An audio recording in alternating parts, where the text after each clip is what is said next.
Good morning, and thanks for joining our live coverage of the NASA SpaceX Crew-11 mission as it returns to Earth. I'm here in Mission Control Houston as the flight control team continues to monitor the return of NASA astronauts Zena, Cardman, and Mike Fincke, JAXA's Kimiya, and Roscosmos cosmonaut Oleg Platonov. Crew-11 launched aboard a Falcon 9 rocket to the International Space Station on August 1st, 2025. On January 7th, the agency announced it was postponing a planned spacewalk originally scheduled for January 8th, while teams monitored a medical concern with a crew member living and working aboard the orbital laboratory. That crew member has been in stable condition. NASA announced the following day its decision to return Crew-11 to Earth from the International Space Station earlier than originally planned in order to properly monitor the crew member's health on the ground. Thanks for joining us today. I'm NASA's Leah Cheshire Mustachio, and I'm joined by my colleague at SpaceX in Hawthorne, California, Kate Tice. Thanks, Leah. I'm Kate Tice, Senior Manager of Quality Systems Engineering here at SpaceX. Dragon departed the International Space Station at 5:20 p.m. Eastern Time. That was 2:20 p.m. Pacific yesterday for those of us here in California. They are now on their way to the targeted splashdown site off the coast of San Diego. Splashdown is planned for approximately 12:41 a.m. Pacific, 3:41 a.m. Eastern. Upon departing station, Dragon underwent a sequence of departure burns. The crew had a rest period and has since kicked off preparations for re-entry, including getting into their spacesuits and successfully performing a leak check. Dragon has a series of steps to complete before returning Crew-11 home. First, Dragon will maneuver to the correct altitude and jettison its trunk, which is the cylindrical, unpressurized lower part of the spacecraft. The trunk is currently connected to the aft or bottom section of Dragon, where the heat shield is located. In order to expose the heat shield and get the vehicle ready for atmospheric re-entry, we will jettison the trunk. From there, the spacecraft will use its forward thrusters to perform a deorbit burn, which will put Dragon on a trajectory to return to Earth. That deorbit burn uses Draco thrusters on Dragon, primarily the four located on the forward bulkhead, and is executed at the apogee or the highest point of Dragon's current orbit around Earth. This deorbit burn will alter Dragon's path to ultimately line it up to re-enter Earth's atmosphere and splash down off the coast of San Diego. For these operations, the United States Coast Guard, in coordination with SpaceX and NASA, establishes a safety zone to ensure public safety and for the safety of those involved in the recovery operations. Dragon SpaceX, the team has pulled go for deorbit, entry, and landing.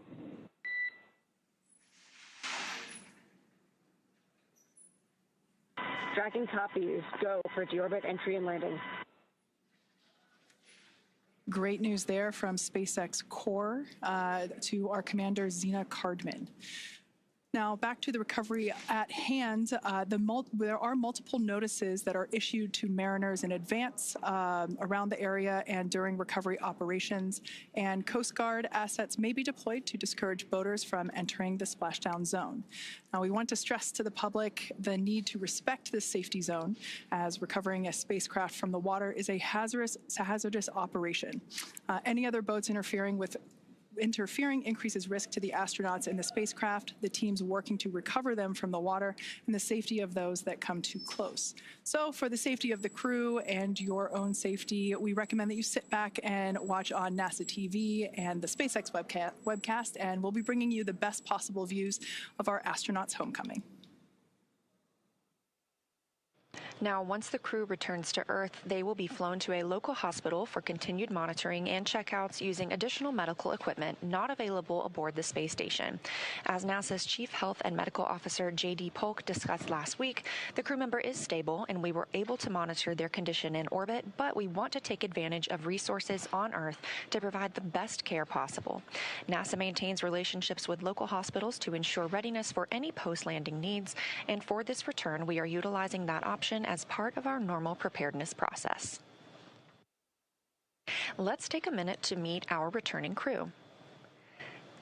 NASA astronaut Zena Cardman is completing her first spaceflight.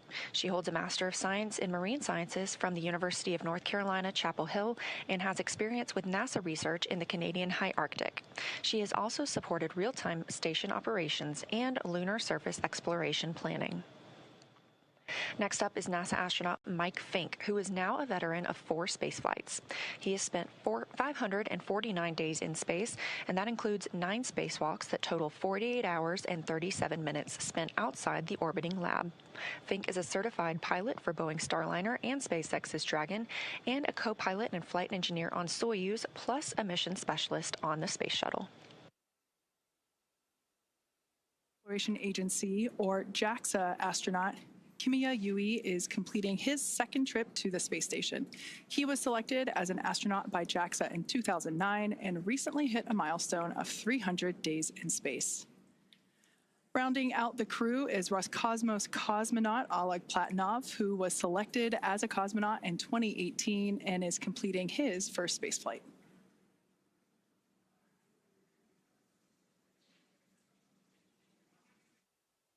With the Crew-11 departure yesterday, we still have 3 people living and working aboard the International Space Station. That's the crew that arrived on Soyuz MS-28 and consists of NASA's Chris Williams and Roscosmos cosmonauts Sergei Kudzverchkov and Sergei Mikheyev.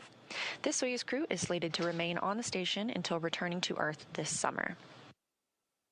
Ahead of the Crew-11 departure from the International Space Station, NASA astronaut Mike Fincke handed command of Expedition 74 aboard the orbital complex to Roscosmos cosmonaut Sergei Kudzverchkov. Crew-12 is currently scheduled to launch as soon as mid-February, and alongside our international and commercial partners, NASA is always evaluating the timeline to include other launch opportunities, and we'll provide more information when that's available. As we mentioned earlier, we have a few final steps that Dragon will perform prior to atmospheric reentry.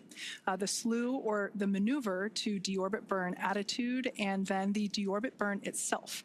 This deorbit burn is the last time that the forward Dracos, which are the 4 thrusters located on top of the spacecraft, just under the nose cone section, it's the last time that they will ignite for this mission. The deorbit burn will place Dragon on a precise trajectory to return to the splashdown zone. As I mentioned earlier, that is off the coast of San Diego. We expect this burn to commence around 11:51 p.m. Pacific time. It will last about 13 and a half minutes or so. And this is essentially the transition point that Dragon undergoes while it moves from Earth orbit to reentry, atmospheric reentry.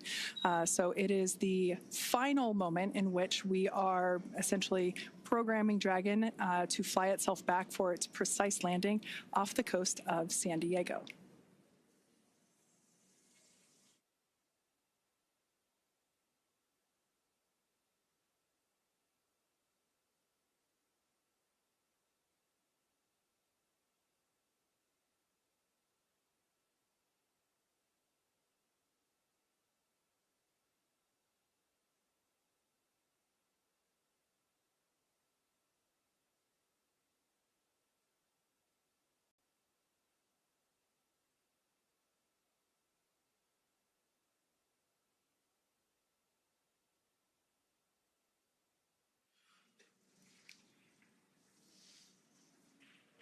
So the view that you saw there moments ago, that was SpaceX Mission Control that's located here in Hawthorne, California, just off to my side.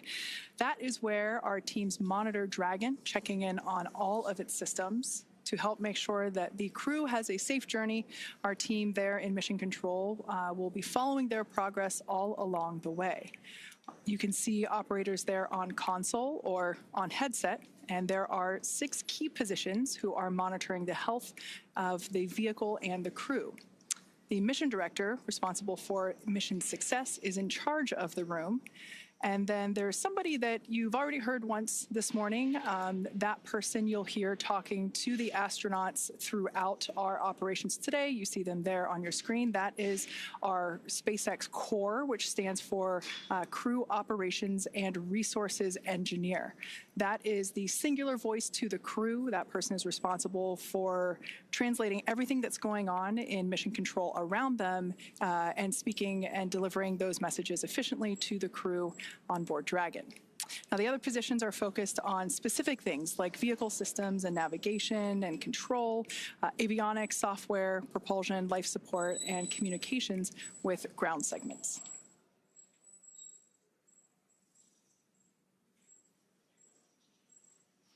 And as I mentioned earlier, there will be a number of opportunities for us to hear from the SpaceX core.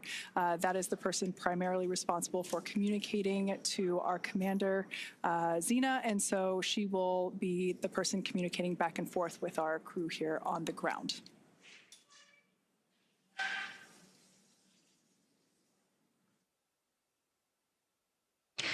Mission Control Houston, on the right side of your screen, is staffed 24 hours a day, 7 days a week, 365 days a year.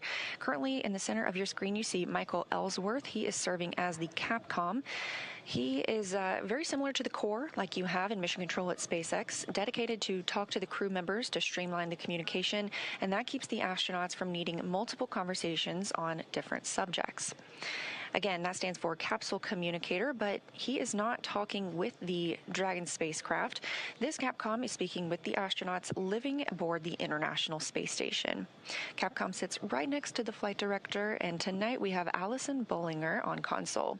The flight director gathers info and data from all flight controllers. There you see Allison in the screen. She leads the team through major milestones and approves or declines suggestions based on pre-established flight rules. We have other key members in the room, like ADCO, who controls the attitude or the orientation of the space station. We also have the VVO, which is the visiting vehicle officer, who monitors and works with external teams sending spacecraft to and from the space station. Of course, we have a flight surgeon who the astronauts get a chance to speak with on a regular schedule on a private conference line. We also have Robo, who works with the Canadarm2 and maneuvers it to complete work outside the space station. When astronauts are on a spacewalk, the Canadarm2 is maneuvered by an astronaut within the station. There are plenty other positions, as you can see, and team members who monitor the station's solar arrays, the astronauts' schedules, and even where every piece of equipment and cargo is stored, because it takes a tough and competent team to make a mission successful.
As they're on their way home, let's take a look at the Crew-11 mission patch.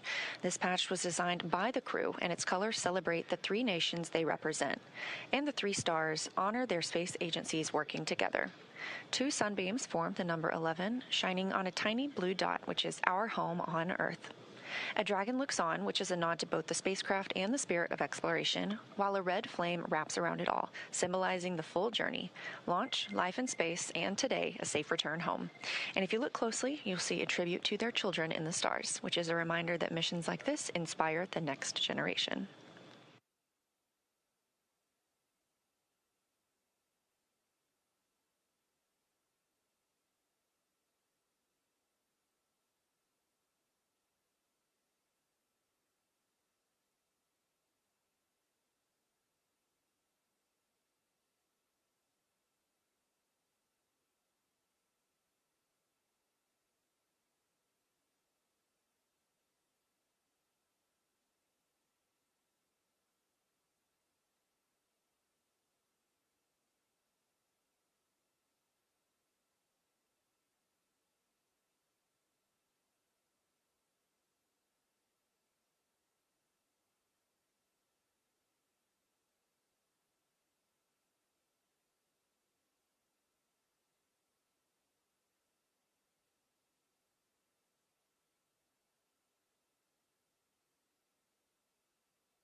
If you're just joining us, thank you for watching. You are tuned into the live coverage of NASA's SpaceX Crew-11 mission and their return to Earth.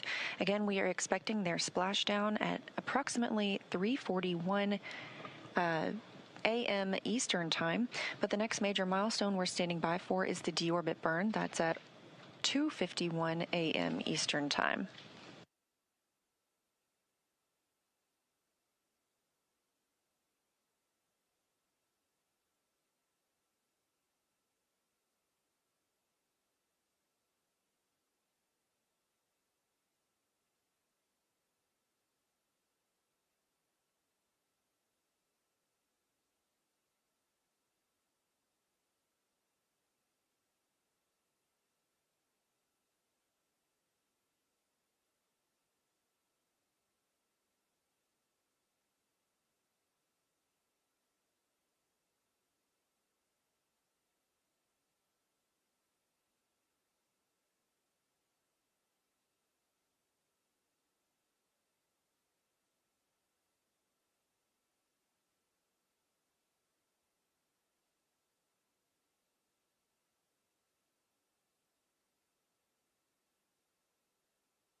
Now, before they begin their atmospheric re-entry, let's take a moment to get to know the crew that we're bringing home. NASA astronaut Zena Cardman is commanding Crew-11. She was born in Urbana, Illinois, but calls Williamsburg, Virginia, her hometown. She's a scientist at heart, with degrees in biology and marine science from the University of North Carolina at Chapel Hill. Before joining NASA, Zena did field work in some of the most extreme environments on Earth, including Antarctica, the Canadian high Arctic, and volcanic terrain in Idaho and Hawaii. She was selected as part of NASA's 2017 astronaut class, affectionately known as the Turtles. Zena was originally assigned to Crew-9, but was later reassigned to command Crew-11 to support changes in station operations. And when she's not training for spaceflight, she enjoys rock climbing, writing poetry, and powerlifting. Next up is your Crew-11 pilot, NASA astronaut Michael Fincke. He's a Pennsylvania native and a veteran of 3 previous space flights, spending more than a year of his life in orbit. He first flew to space in 2004 as a flight engineer on Expedition 9, then returned in 2009 to command Expedition 18, where he helped prepare the station for future 6-person crews. In 2011, he took part in the final flight of Space Shuttle Endeavour, STS-134, logging 3 more spacewalks along the way. Fincke has also been a key player in NASA's commercial crew efforts, supporting development of the Boeing Starliner. He served as a backup pilot for the crew flight test, helping shape Starliner's avionics and software from the ground up, and he co-hosted a launch broadcast. Outside of spaceflight, he's a passionate learner into geology, astronomy, reading, and languages. He's conversational in both Japanese and Russian, which is a skill that comes in handy on the International Space Station.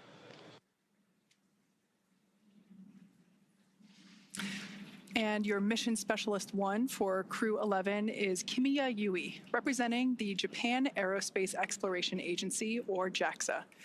A former test pilot and Air Force officer, Yui graduated from Japan's National Defense Academy in 1992 and rose to the rank of lieutenant colonel in the Japanese Air Self-Defense Force. He was selected as a JAXA astronaut in 2009 and made his first trip to space in 2015, spending 142 days aboard the International Space Station as part of Expeditions 44 and 45. During that mission, he made history as the first Japanese astronaut to capture JAXA's H-2 transfer vehicle, a crucial piece of cargo hardware. He also helped build out a new experimental module inside Kibo, Japan's laboratory on station, and carried out Dragon SpaceX, 5 minutes to deorbit sequence start.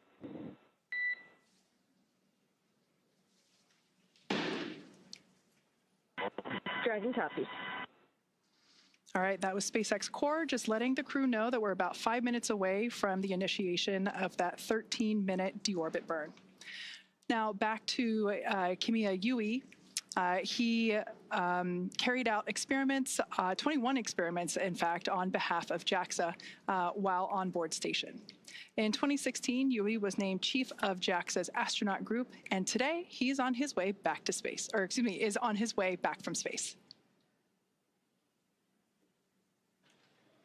And rounding out the crew, we have mission specialist Oleg Platonov, a cosmonaut from Roscosmos, Russia's space agency, and a graduate of the Krasnodar Higher Military Aviation School of Pilots, where he earned a degree in engineering and the rank of lieutenant. Platonov completed his cosmonaut training in 2018 and was certified as a test cosmonaut that same year. His flight to the International Space Station was launched last year, continuing our chapter in international collaboration. He's married and has 1 child, and Crew-11 was his first journey to space. Again, we are standing by for the deorbit burn, which will bring Crew-11 home, again splashing off the coast of California approximately 1 hour from now. That's 3:41 a.m. Eastern Time.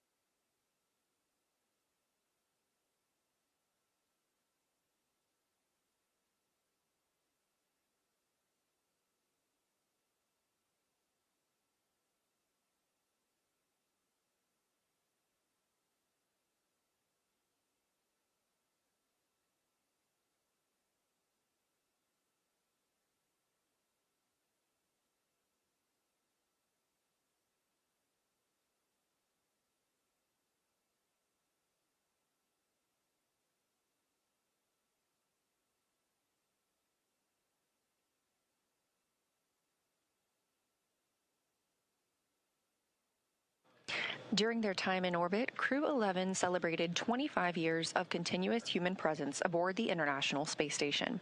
During that time, our unique microgravity laboratory has hosted more than 4,000 experiments from over 5,000 researchers in more than 110 countries, all to help us build the road to the Moon and Mars and understand our universe while helping humanity on Earth. Crew-11 conducted more than 140 unique scientific experiments and technology demonstrations during their stay aboard the orbiting laboratory. Continuing the space station's legacy of groundbreaking science, Crew-11 worked on experiments to understand bone loss and studied bioprinted human tissues to understand or to ensure the health of astronauts on future missions and improve the quality of life for patients on Earth. They worked on the development of long-term storage of cryogenic fluids in space with Earth-bound medical and industrial applications. The team also tested an inflatable capture bag that aims to remove space debris from orbit, protecting future spacecraft and crews, and could also be used to capture samples during exploration missions and enable mining of small asteroids. Let's dive into some of these experiments and investigations. The MABLE-B study investigates how microgravity affects bone marrow stem cells and their secretion of proteins involved in bone formation and loss. Researchers aim to determine whether blocking a bone loss pathway could help prevent that bone loss. Findings may lead to new strategies for combating bone loss both in space and on Earth. MVP Cell 07 studies how bioprinted liver tissue with blood vessels matures in microgravity, focusing on cell behavior and tissue development. Researchers are examining how space may affect the structure and function of these engineered tissues. Results could help advance space-based production of high-quality tissues and organs for medical use on Earth and support astronaut health on future missions. Capture Bag Demo tests an inflatable debris capture bag on the space station, assessing its opening, closing, and ability to stay airtight in microgravity. This technology could be used to remove space debris from orbit, protecting future spacecraft and crew members, and could also be used to capture samples during exploration missions to the Moon and Mars and enable mining of small asteroids. Next up is ZBOT-NC. Many spacecraft use cryogenic fuels, which are extremely cold, for propulsion. These fuels must be kept extremely cold to stay liquid, but space's temperature fluctuations can cause them to slowly evaporate and escape the tank. This creates fuel efficiency and mission planning. So ZBOT-NC investigates how specific types of gases affect pressure control in propellant tanks in space. The data collected will help validate models and contribute to the design of more efficient cryogenic fuel storage systems for long-duration missions. Rounding out this list, Bionutrients 3 aims to develop an on-demand method for producing essential nutrients in space using bioengineered yeast, helping maintain crew health on long-duration missions while reducing launch mass. Building on previous studies, it introduces advanced food safety features and tests 3 sample types: yogurt, kefir, and a yeast-based beverage. The project aims to identify a food-safe, genetically engineered organism that remains viable over multiple years to produce a mission-relevant nutrient or biomolecule of interest.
If you've just recently tuned in, we are standing by for the call out of the initiation of our deorbit burn. We're expecting that to begin at 11:51 p.m. Pacific time.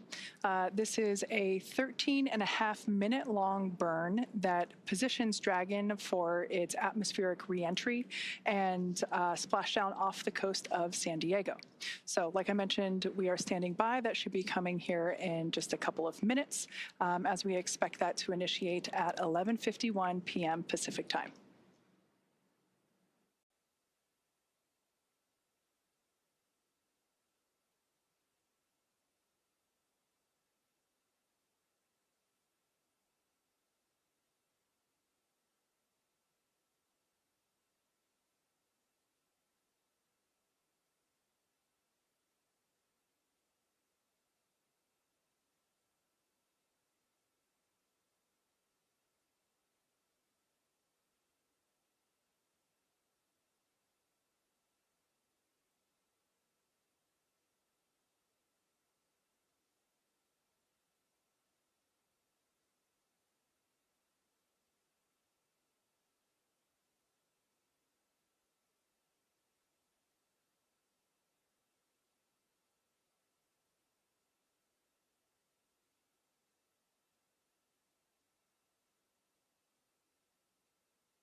As we await that deorbit burn, which we expect to commence momentarily, just a look at some of the Crew-11 statistics.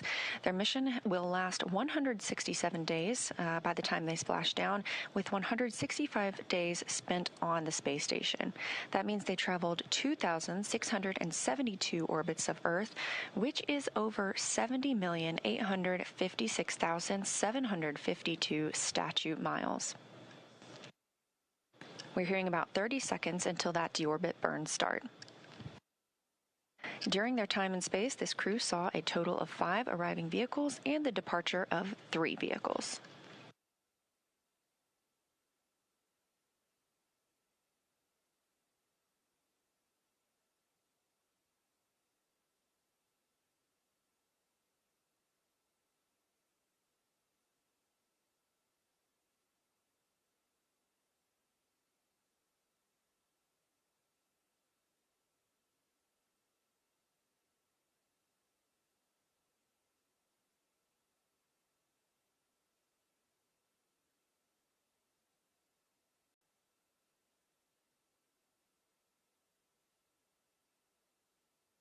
And right on time, at 2:51 a.m. Eastern Time, we have confirmation that the deorbit burn has begun.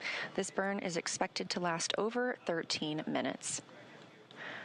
For these return and splashdown operations, the United States Coast Guard, in coordination with SpaceX and NASA, establishes a safety zone to ensure public safety and for the safety of those involved in the recovery operations, as well as the crew aboard the returning spacecraft. Multiple notices are issued to mariners in advance and during recovery operations, and Coast Guard assets may be deployed to discourage boaters from entering the splashdown zones. We want to again stress to all of the public the need to respect this safety zone. Recovering a spacecraft spacecraft from the water is a hazardous operation, and any other boats interfering increases risk to the astronauts in the capsule, the teams working to recover them from the water, and the safety of those that come too close. Now, for the safety of the crew and your own safety, we would love for you to continue joining us on NASA Plus and the SpaceX webcast, because you're going to get the best views of our astronauts on their journey home.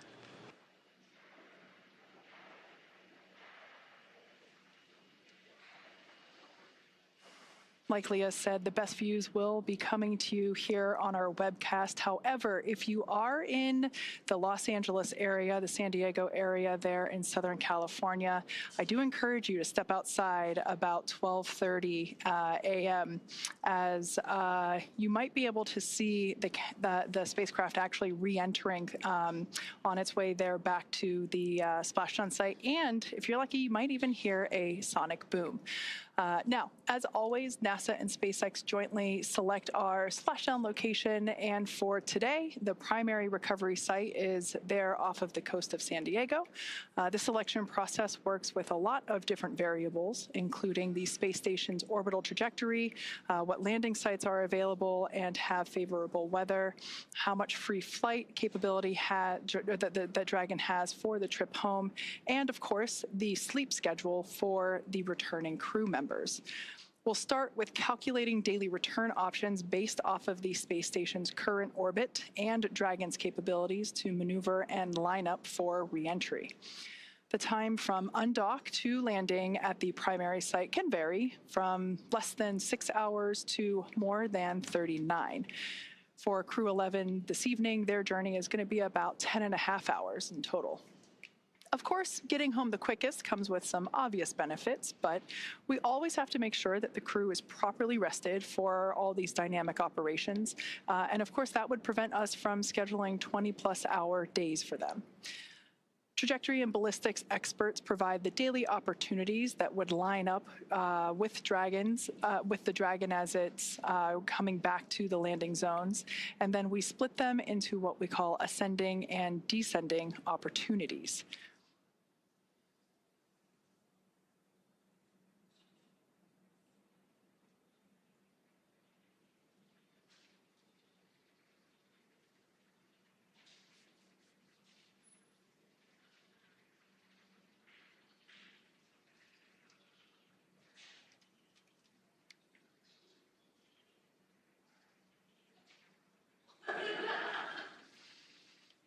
Okay, so we still have a few minutes left to go here in this deorbit burn. As I mentioned before, this is the transition of the Dragon spacecraft from Earth orbit to atmospheric reentry. This is lining the spacecraft up for its precise splashdown location there off the coast of San Diego. So in a couple minutes, in fact, we expect this deorbit burn to conclude at 12:04 a.m. Pacific time. So we will stand by and await to hear the call for nominal burn. When we hear that, that will confirm completion of this deorbit burn for Dragon Endeavour.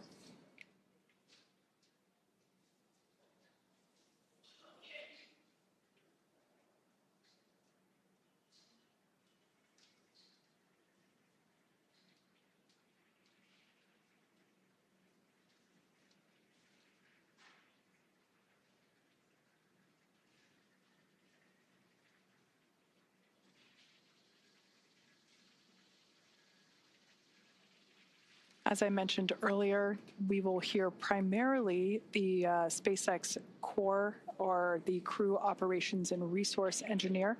That is the primary role in mission control that is responsible for communicating with the Crew-11 spacecraft. That individual is seated there on the left-hand side of your screen. That is SpaceX Hawthorne Mission Control. Also seated there, I believe I see my boss, SpaceX Vice President Bill Gerstenmaier, sitting there in the front row. This group of operators are standing by and monitoring Dragon's progress throughout this burn.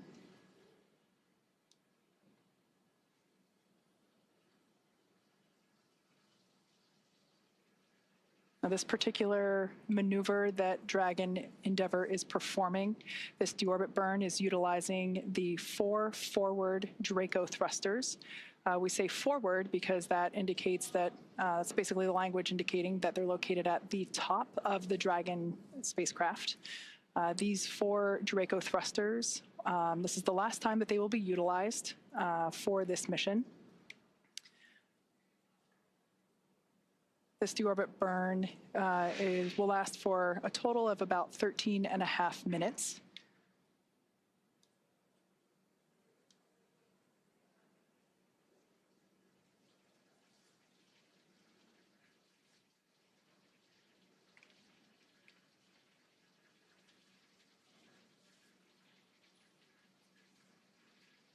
Okay, we still got about 6 minutes left in this deorbit burn. As we wait for a conclusion of the deorbit burn, let's talk about Dragon Endeavour's journey from the space station so far. Now, shortly after its separation, Dragon used its Draco thrusters to move away from the station in a series of carefully choreographed maneuvers, or departure burns, and those were done to increase the distance between the spacecraft and the space station. Dragon also executed a phasing burn to lower its orbit and line the spacecraft up with its landing location. Following the phasing burns, Dragon is now completing its deorbit, which will be followed by reentry and splashdown. Now, during the deorbit sequence, several things will happen, including trunk separation, closure of the nose cone, as well as deployment of the drogue and main parachutes, ultimately followed by splashdown.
Again, if you're just joining us, this is the live coverage of NASA's SpaceX Crew-11 mission return to Earth.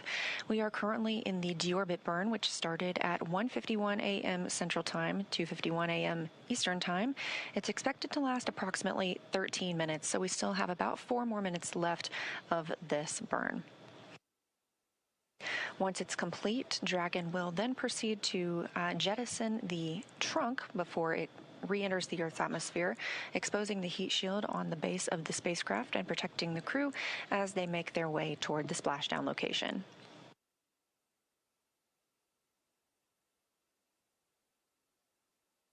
And we are anticipating splashdown at 3:41 a.m. Eastern, 2:41 a.m. Central Time off the coast of California.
All right, we have just over a minute remaining in this 13.5-minute burn. This is the deorbit burn.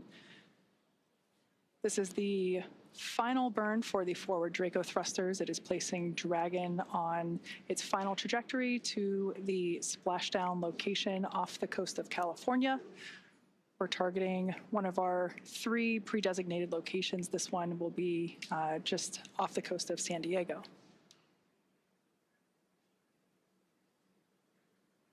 Shortly after the burn concludes, we should hear a call out indicating that the burn was nominal. This would be good news and letting us know that we are continuing with progression of our milestones. After deorbit burn, we will jettison the trunk and have atmospheric reentry.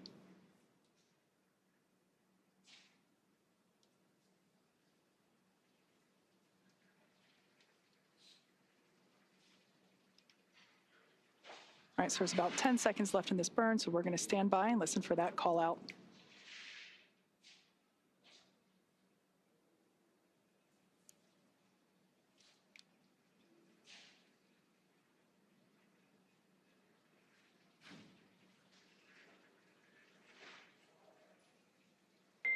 Dragon SpaceX, deorbit burn complete. Performance nominal. Trunk separation initiated. Dragon copies. Nominal deorbit burn. Trunk separation process initiated. Okay, good words there from SpaceX Core, letting our Crew-11 team know that the deorbit burn was as expected. Now, to prepare for these upcoming events, Dragon is currently doing a couple of things autonomously, such as isolating the thermal control system fluid loops from the radiator. This system is what will help keep the internal temperature of Dragon comfortable during the crew's reentry. Dragon is also initiating separation of the claw mechanism, which will terminate all data, power, and fluid connections between the spacecraft and the trunk, and that is all done in preparation for trunk separation. Nominal trunk jettison. Dragon copies.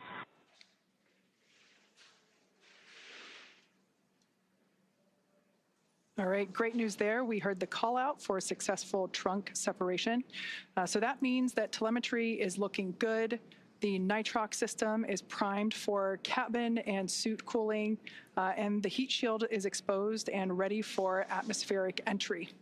Now, since we separated the trunk, we are no longer able to generate any new power, but we don't need to since we're coming on home and Dragon has more than enough battery power already stored. So the next milestone that we have coming up is nose cone closure. We expect that at approximately 12:09 a.m., so here in about 3 minutes. The nose cone is at the top of the spacecraft, and it is the structure that protects the docking system as well as the guidance, navigation, and control system. We'll be using 12 hooks to lock and secure the nose cone prior to its atmospheric entry.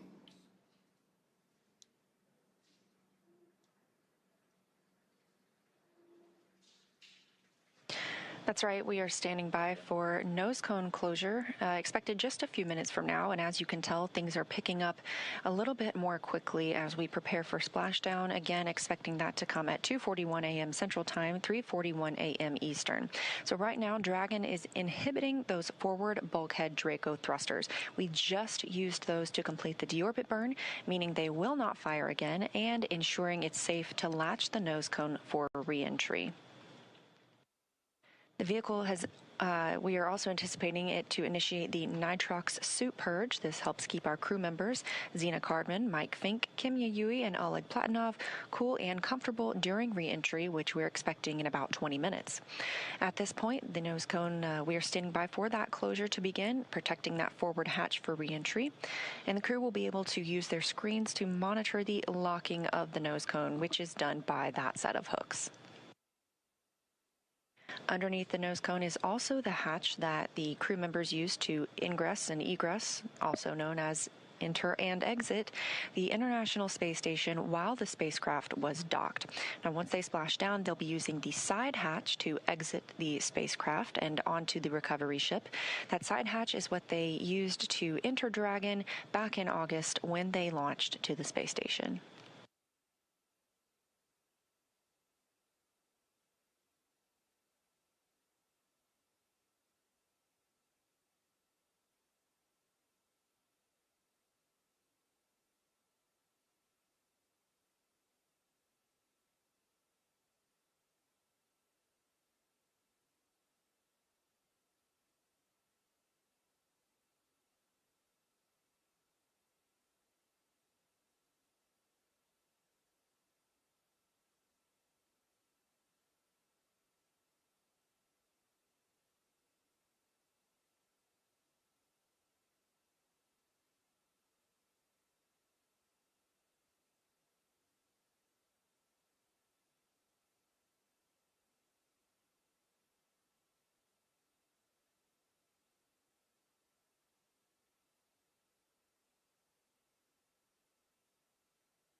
For those of you that have just recently joined us for Crew-11 Splashdown, we have completed the deorbit burn that set Dragon on its precise trajectory back to our splashdown location off the coast of San Diego, California. We've also jettisoned the trunk, and we've just closed the nose cone. So these are the final physical changes for the Dragon spacecraft prior to its atmospheric entry. And we expect that entry period to begin about 12:30 a.m. Pacific time, so in about 20 minutes or so.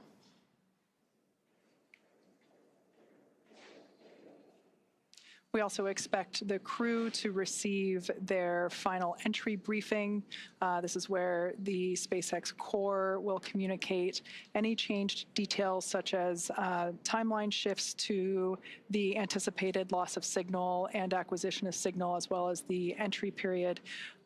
We should also find out what the wave height and wind speed is there at the splashdown location. But when I was coming into work this evening, I did see some stars outside, so hopefully that's a good indication that we've got some smooth seas out there awaiting the crew.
As we are in the process of the hooks and latches driving to secure and close the nose cone, just a recap of what we've seen so far tonight. The spacecraft undocked from the International Space Station earlier today. This Crew-11, spent 165 days aboard the orbiting laboratory, but 167 days in space altogether, if you count the time they have spent getting to and from the space station. At 1:51 a.m. Central Time, 2:51 a.m. Eastern, the spacecraft executed the deorbit burn. That was an approximately 13-minute-long burn, committing the spacecraft to coming home and splashing down off the coast of California. We're anticipating that splashdown in less than 30 minutes from now, 2:41 a.m. Central. After the nose cone closes, we will begin seeing our reentry process, and part of that is a communications blackout. We lose communication with the spacecraft. This is an anticipated and tracked milestone as they go through reentry and plasma builds up around the spacecraft itself.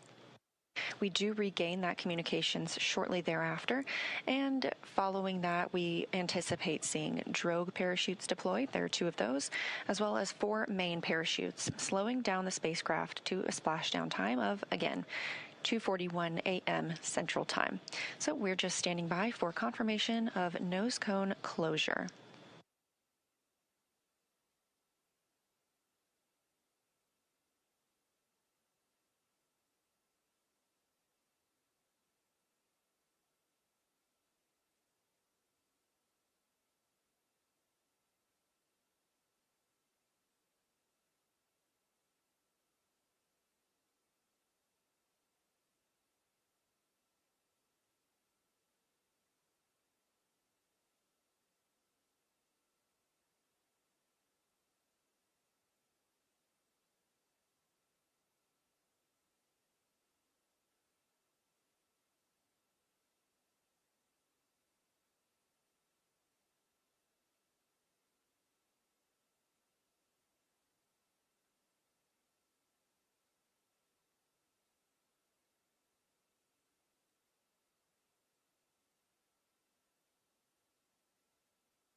Dragon SpaceX, nose cone secured for entry.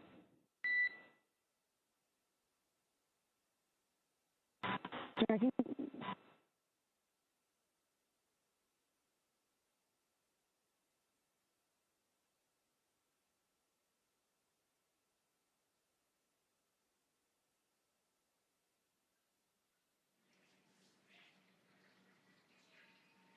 Okay, we heard good news there. The nose cone is closed and secured, locked in position, ready for atmospheric reentry. Now, as we begin the second half of entry, Dragon has begun to inject cooled nitrox or nitrogen-oxygen mixture into the air, being delivered directly into the suits worn by the crew. Again, this is what will allow our crew members to remain comfortable while external temperatures reach up to 3,500 degrees Fahrenheit.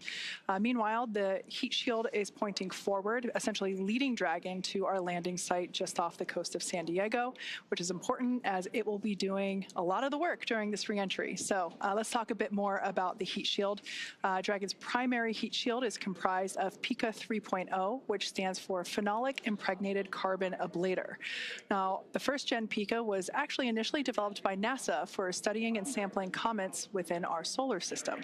SpaceX partnered with NASA to develop Pica X, which was the second-gen product. Dragon SpaceX for entry briefing. Report when ready to copy.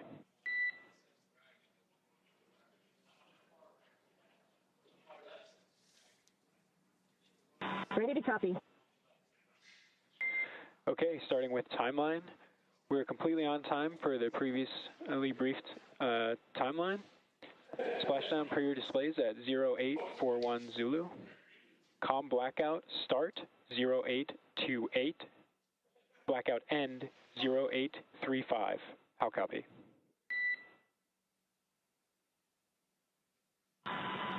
Copy, we are on time for 0841 splashdown per the timeline. COM blackout start 0828, COM blackout end 0835.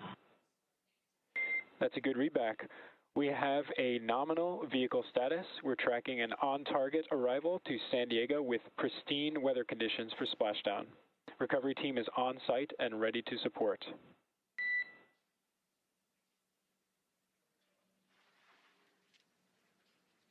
Dragon copies, nominal vehicle, excellent weather, and teams are ready to support.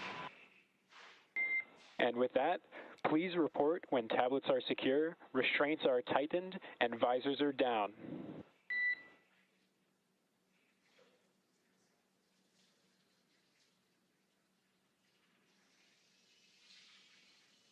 SpaceX Dragon, tablets secure, restraints tightened, and visors down. SpaceX copies all.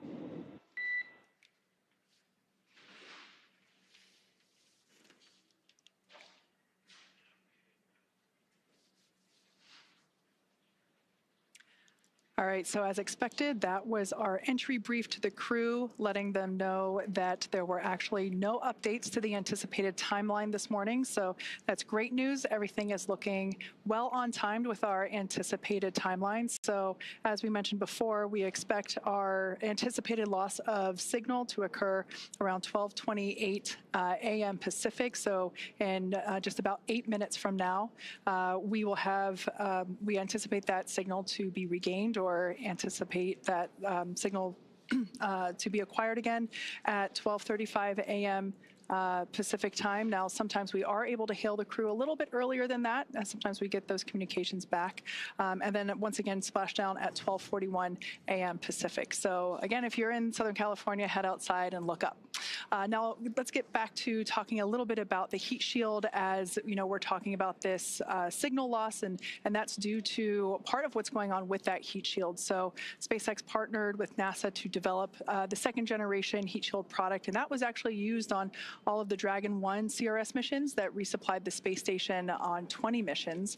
Then fast forwarding to Pica 3.0, that was developed specifically for use on Dragon 2 crew and cargo with enhanced structural and thermal properties that optimized the heat shield and drove down cost and mass. So the remainder of Dragon is composed primarily of a SpaceX proprietary ablative material. That's another class of thermal protection, which is lighter weight versus Pica and protects the underlying composite structure during the reentry phase, and that's to ensure the structural capabilities of the spacecraft are maintained. Now, while Dragon will experience temperatures over 3,500 degrees Fahrenheit peak during those peak reentry conditions, the characteristics of the thermal protection systems, or TPS as you hear it called, coupled with the environmental control and life support, or ECLIS, that system pressurized will be pressurizing the interior, and all those combined combined will ensure that the crew will stay cool and comfortable during all phases of reentry through splashdown. SpaceX Dragon, Okay, so opening seat 3 visor just to adjust glasses. Dragon, SpaceX, can you repeat? Temporarily opening seat 3 visor to adjust glasses. Copy, adjusting glasses. Your go for that. Okay, so that was important to note there because our commander, Zena Cardman, had already reported back that all visors were down and in the locked position ready for atmospheric reentry, but one of our crew members had to adjust their glasses. So she did a good job there in reporting back to SpaceX crew to let them know that one of the crew members had to reopen momentarily. Visors are down. We copy. Visors are down. 5 minutes until predicted COM blackout. See you on the other side at 0835.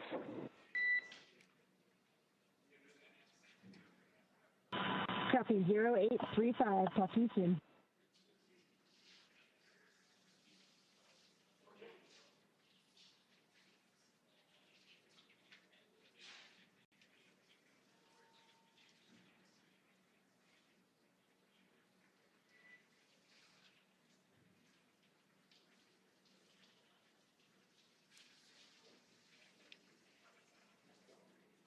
Okay, so as we have been saying, everything that Dragon and the crew on board does is carefully choreographed, not just the maneuvers that the spacecraft is executing, but the communications between our crew here on the ground and our crew in space. So, Leah, we can see all of that being perfectly demonstrated with what's going on now.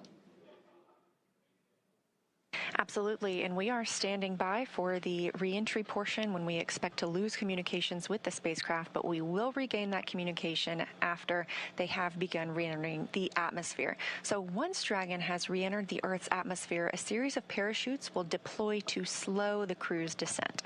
First will be the 2 drogue chutes, followed by the 4 main chutes to guide Dragon to its first contact with Earth since launching in August. Dragon will automatically deploy these parachutes when different pressure and positioning sensors on the spacecraft detect that they are at the right speed and altitude. The spacecraft velocity at drogue deploy is approximately 350 miles per hour, and they deploy at about 18,000 feet. You're getting a live look inside the cabin right now. That's Crew-11 preparing for their re-entry period.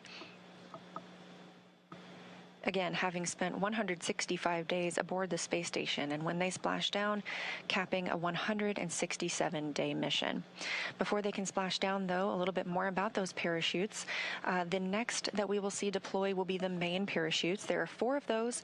They deploy at approximately 119 miles per hour, or I should say when the spacecraft is traveling about 119 miles per hour, and they deploy at about 65,000 feet.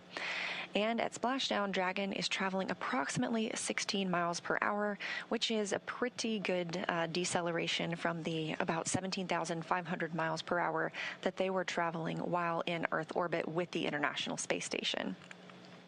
Now, the highest G load the crew will experience during re-entry is approximately 3 to 5 Gs, so about 3 to 5 times what we are experiencing right now standing on Earth.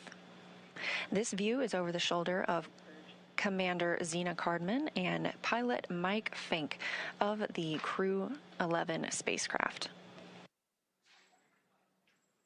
In this view, you can see their crew displays. They're able to monitor everything happening with the spacecraft. However, all the next milestones should be completely autonomous and hands-off for the crew.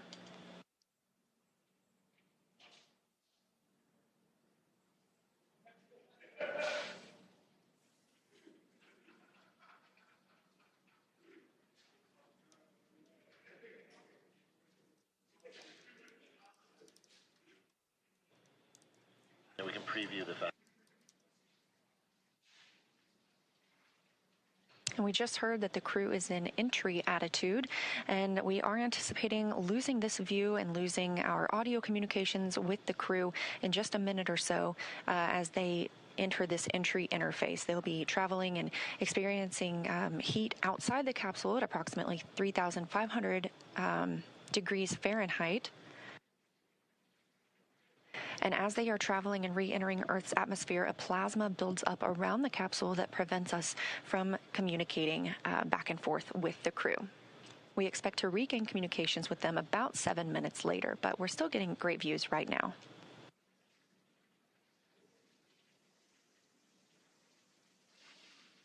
I love this view over their shoulders because you can see what our pilot and commander can see. They're continuing to follow along with Dragon's progress. As Leah mentioned, we have designed the spacecraft to be completely autonomous. Dragon is flying itself, so they are able to monitor along with everything that's going on. I also want to momentarily point out on the bottom of your screen there, you have some graphical interfaces there that represent the speed and the altitude, and it looks like we've lost our views there as that, we are now entering the period of anticipated loss of signal. This is where, as Leah mentioned, the plasma is beginning to build up on the exterior of the capsule as we expect. This happens with every spacecraft reentry for Dragon, and so this lasts just a few minutes. But I want to momentarily note that there on the bottom right-hand corner of your screen, you can actually see something pretty cool where when one of the Draco thrusters ignite to fire and help steer the spacecraft, you will actually see that they're represented on the interface there. Now, the four in the middle, those are representing the four forward Draco thrusters. We won't see those ignite at all because those were last utilized in the 13-minute deorbit burn that we completed earlier. Those are located under the nose cone, which has been closed, locked, and secured. So everything that you'll be seeing are the thrusters that are located on the side of our spacecraft, and that is enabling Dragon to fly itself home to its predetermined splashdown site off the coast of San Diego, California. For about a minute and a half until we have that atmospheric reentry. Once again, if you're in Southern California, head on outside and look up. There's a good chance that you might be able to actually see Dragon streak across the sky, look toward about the north and the west. As we mentioned before, we have entered a communications blackout period, which lasts about 7 minutes due to the plasma formation on the exterior of the capsule. We've got about 5 minutes remaining until we believe we can acquire that signal again. Now, during this time, no vehicle telemetry is received by Mission Control or the recovery team, and no external commanding of the vehicle or voice communication is possible. But like I was saying, Dragon is designed to fly itself. During this reentry, the vehicle will be slowing down from its orbital velocity of about 17,500 miles per hour, and it's slowing down. The atmosphere is really doing a lot of the work in conjunction with that heat shield to dispel that velocity. That results in heat, and that is why we have this plasma building up on the exterior of the spacecraft. It'll slow down to about 350 miles per hour, thanks to the heat shield and the atmosphere. And so at that point, we'll deploy the drogue parachutes. But during reentry, the top temperature that Dragon experiences will be about 3,500 degrees Fahrenheit. So pretty warm on the outside, but there is cool nitrox air being flowed through the suits that each crew member is wearing. So we ensure that they remain comfortable during this brief journey through the atmosphere.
Now, while we await AOS, or acquisition of signal, let's go through a brief recap of today's events. Hatch closure took place at 2:29 p.m. Central Time after all 4 crew members floated into Dragon for their ride home. They took time to configure the spacecraft cabin, put on their suits, and get seated ahead of undocking, which occurred at 4:20 p.m. Central. Dragon's departure burns helped move it out of the keep-out sphere and approach ellipsoid, which are both invisible boundaries we monitor around the space station. Since then, we completed the deorbit burn at 1:51. Oh, and you're getting your first views of re-entry. This is live, and if you're in California, you can go see this with your own eyes. This is Crew-11 re-entering after 167 days in space. Again, we are in a loss of signal period. This is a tracked period as the spacecraft re-enters Earth's atmosphere. We anticipate regaining signal with Crew-11 momentarily, and when the spacecraft reaches an altitude of 18,000 feet above Earth, 2 drogue chutes will deploy to slow it down ahead of the 4 main parachutes deploying at 6,000 feet in altitude. Now, splashdown will be the milestone we will see after that, which is expected for 2:41 a.m. Central Time. So again, we're standing by for acquisition of signal and continued communication with Crew-11, expecting that just a few minutes from now.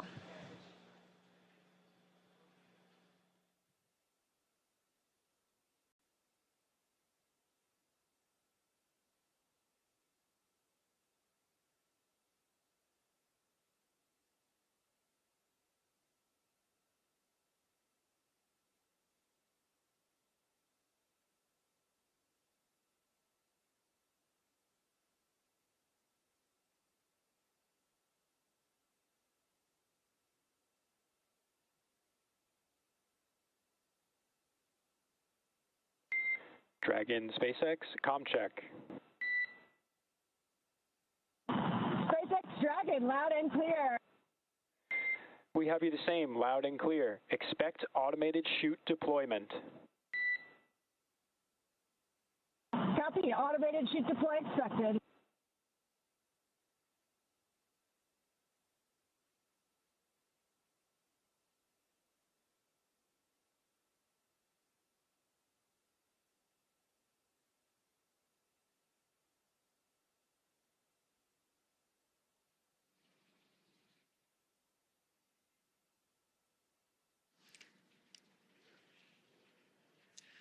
All right, so there we heard that we had confirmation of that acquisition of signal, or AOS. It actually came in a minute early, so that's good news there.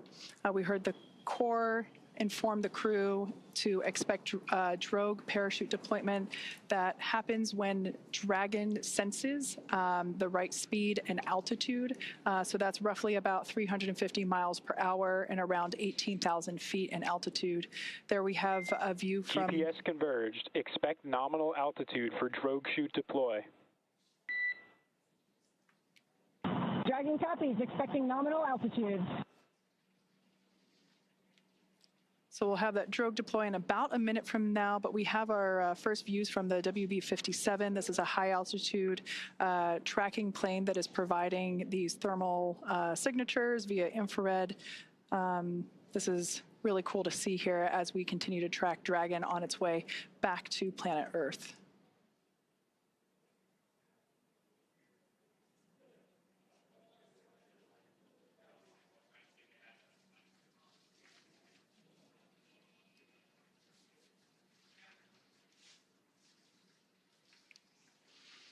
So momentarily, we expect for visual and... Brace for drogue window. Drogue brace.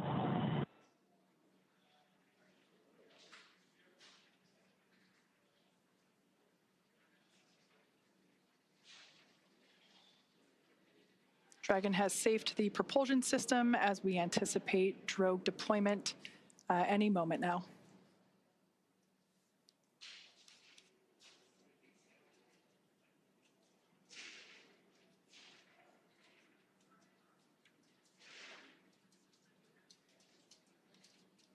Drogue parachutes are utilized to stabilize and decelerate the vehicle further prior to deployment of the main parachutes.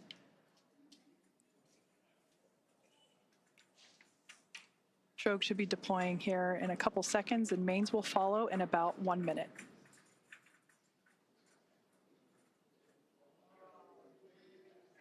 There we have visual confirmation of drogue deploy.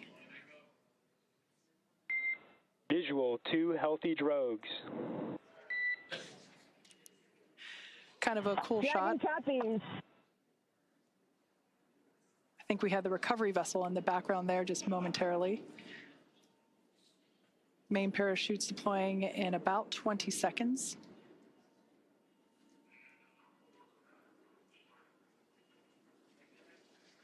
The main parachutes deploy when the vehicle's about 119 miles per hour and around 6,000 feet.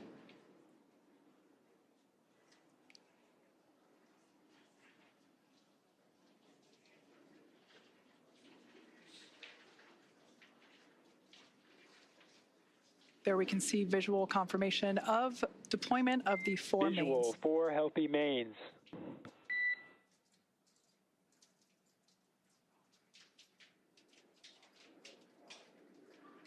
These main parachutes help decelerate the spacecraft even further. So they deploy around 119 miles per hour, and they'll decelerate it down to about 15, 16 miles per hour, and that will be the speed in which the spacecraft is traveling upon splashdown. Once again, we're anticipating splashdown at 12:41 a.m. Meters. Copy, 1,000.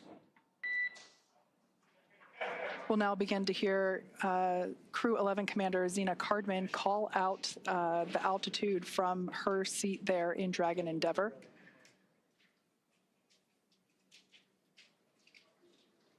SpaceX's mission control team in Hawthorne continues to report the precise landing coordinates to the recovery team. 800. Copy, 800.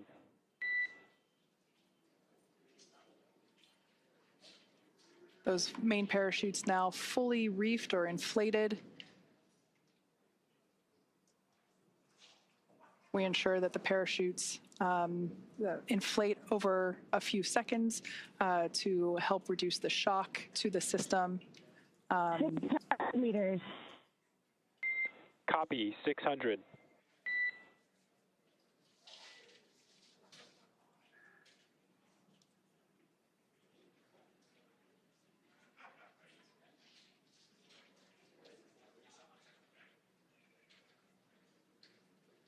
All around great views of Dragon Endeavour as it continues its way back to Earth.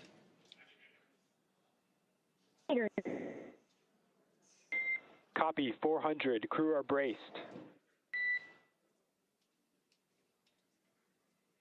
Standing by for splashdown.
Splashdown of Crew-11. After 167 days in space, Dragon and NASA astronauts Zena Cardman and Mike Fincke, Kimiya of JAXA, and Roscosmos cosmonaut Oleg Platonov are back on Earth. Dragon, SpaceX, we see splashdown. SpaceX Dragon, copy, concur. Splashdown and mains are cut. We are in 4.800. SpaceX copies, and we see the same. Mains cut. On behalf of SpaceX and NASA, welcome home, Crew-11. SpaceX Dragon, it's so good to be home. With deep gratitude to the teams who got us there and back.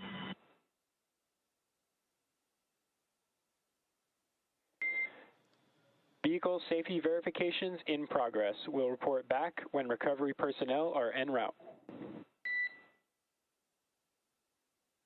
Dragon copies.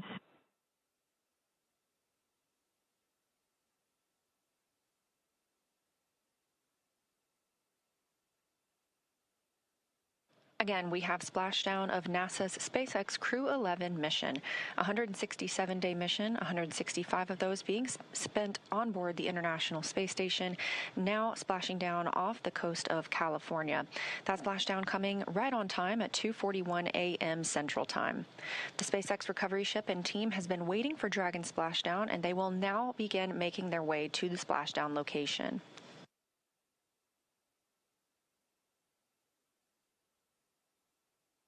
It looks like we even have a couple of visitors around the spacecraft. If you look very closely, you might even see some dolphins.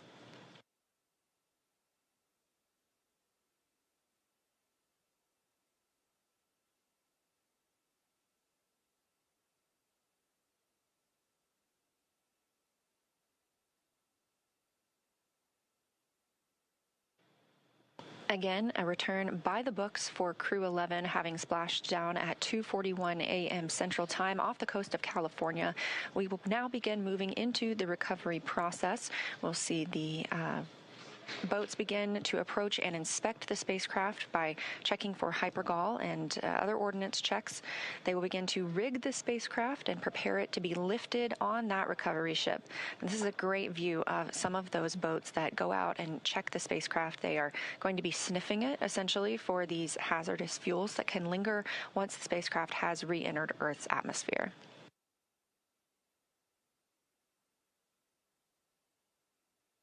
SpaceX Dragon, 4.800, Section 3. We are in Stable 1.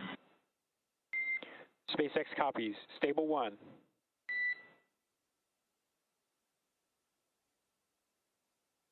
That's the voice of NASA astronaut and commander of Crew-11, Zena Cardman, reporting back that they are working through their procedures and that the capsule is in Stable 1, which is the position that you see on your screen here, where it is upright in the water. This is just what we were hoping for, and again, it's been a completely nominal and by-the-books return for the crew today.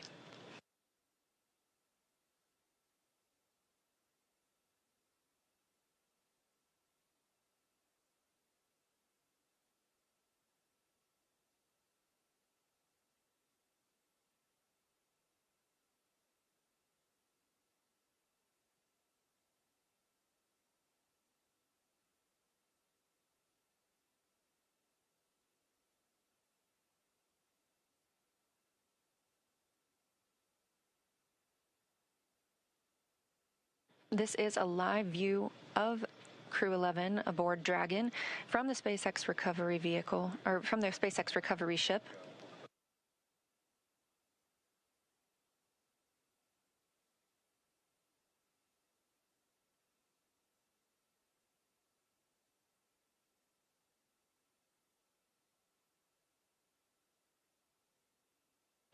And this day for the crew started about 10.5 hours ago when they undocked from the International Space Station.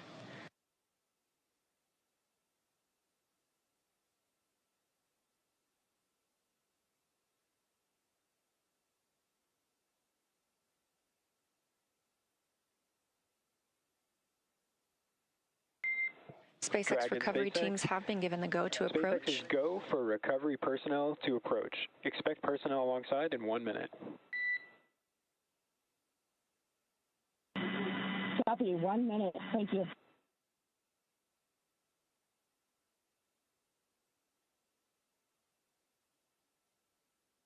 And you just heard that call out from the Corps in Hawthorne, California, to the crew aboard Dragon, that the SpaceX personnel who have been in the general vicinity of Dragon's anticipated splashdown location now have the go to approach the spacecraft and begin that recovery process.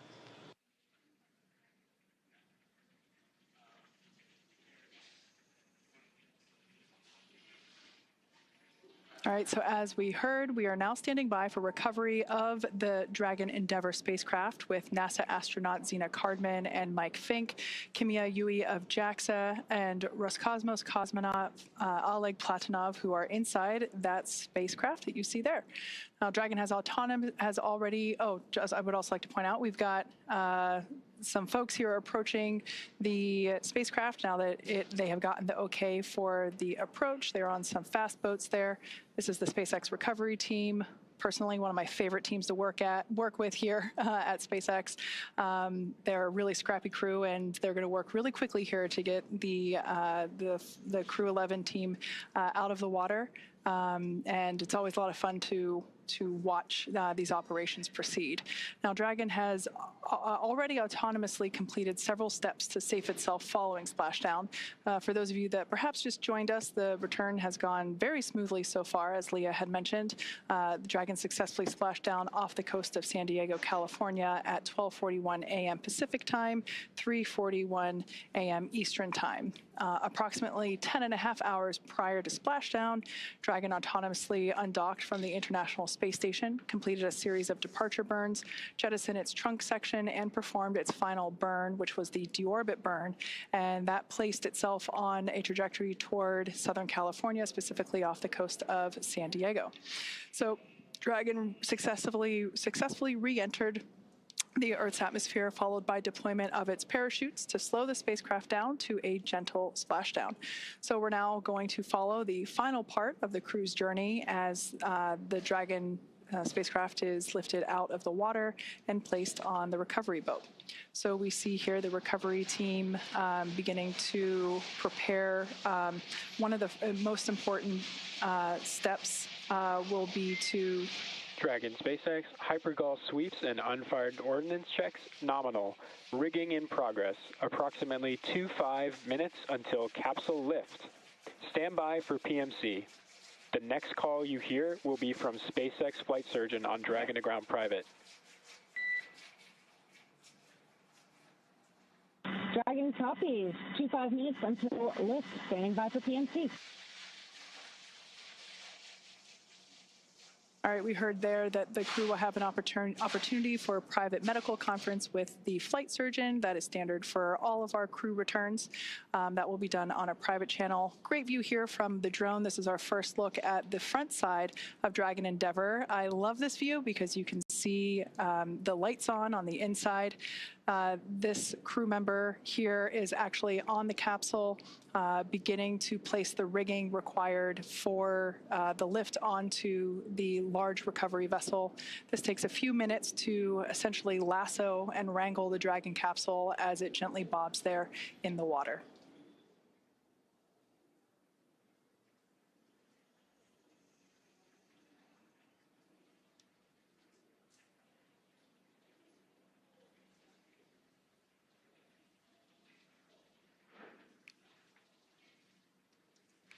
Not in the picture, there is another fast boat that is recovering the parachutes from the water.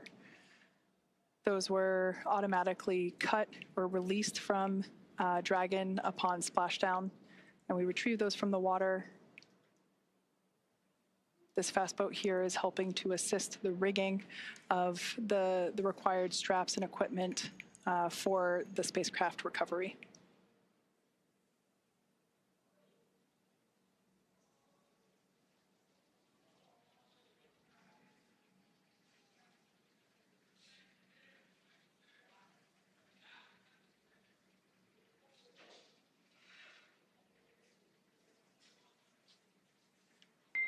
Dragon SpaceX, Dragon to Ground is no longer privatized. Dragon copies.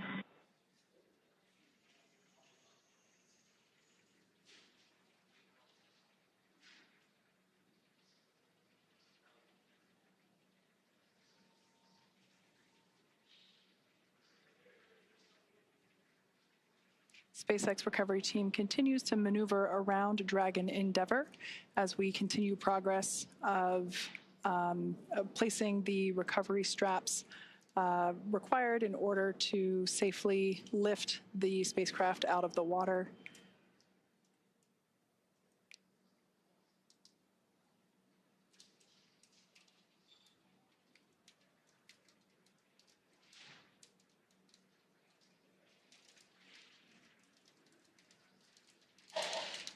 Something we heard called out earlier prior to the closest approach that we see now was completion of the safety sweeps. That was just indicating that the recovery team performed the required checks to ensure that there weren't any unfired pyros, which are used to... Dragon, be advised, transitioning forward link. Comm will be unavailable for approximately 5 minutes.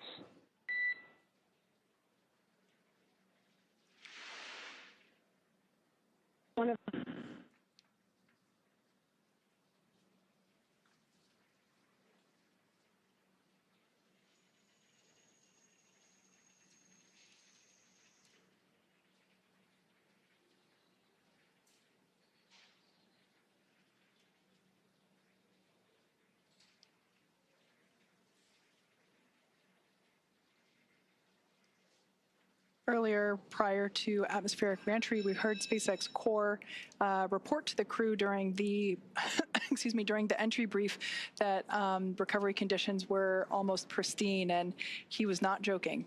It seems that the weather, the waves are pretty smooth out there. And Leah mentioned earlier that there are some dolphins out to play as well. Perhaps we might be able to get to see those as the recovery vessel gets a little closer to the spacecraft.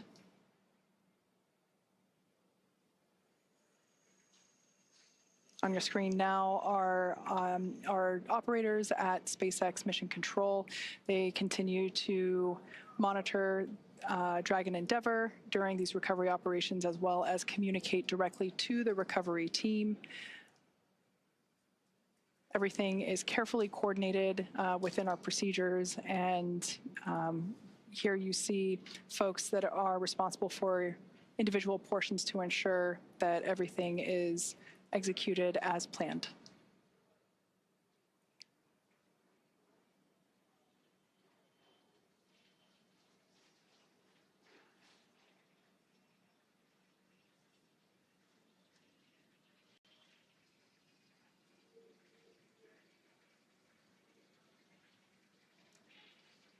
If you've just recently joined us, we had a perfectly nominal re-entry of Dragon Endeavour. The crew splashed down exactly on time at 12:41 a.m. Pacific time off the coast of San Diego. The recovery team has arrived at the splashdown location and are placing the required straps onto the Dragon spacecraft. The crew are safely inside. Nobody is allowed to pass go just yet. We still have to lift the spacecraft out of the water and onto our recovery vessel. Dragon SpaceX, forward link transition complete. Comm check. We've got you loud and clear. We have you the same.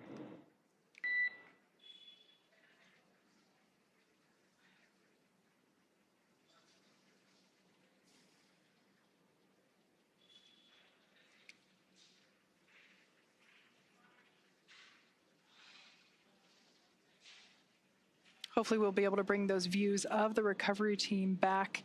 But at this point, I can share that one member of the recovery team is still, oh, there we can see our recovery vessel continuing to approach Dragon Endeavour there in its splashdown location. We still have one recovery team member working to apply the rigging to the capsule. You can see that work ongoing there. As we've seen, this involves climbing on top of the spacecraft itself to attach these hoist rings and connect the lifting lines.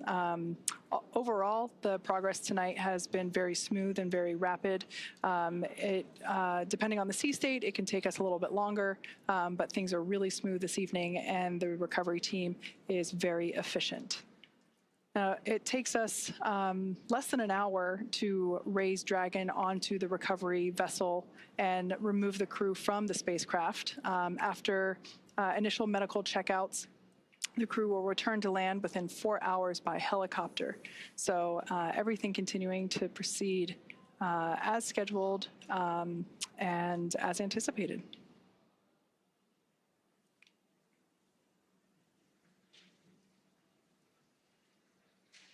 The ring that you see there on the deck of the, of the recovery vessel, that is what we refer to as the nest. That is where the Dragon Once lifted out of the water using the hydraulic lift there at the aft end of the recovery vessel, the Dragon spacecraft will be lifted and placed into that nest, and that nest will then be translated forward on the recovery vessel up to where the egress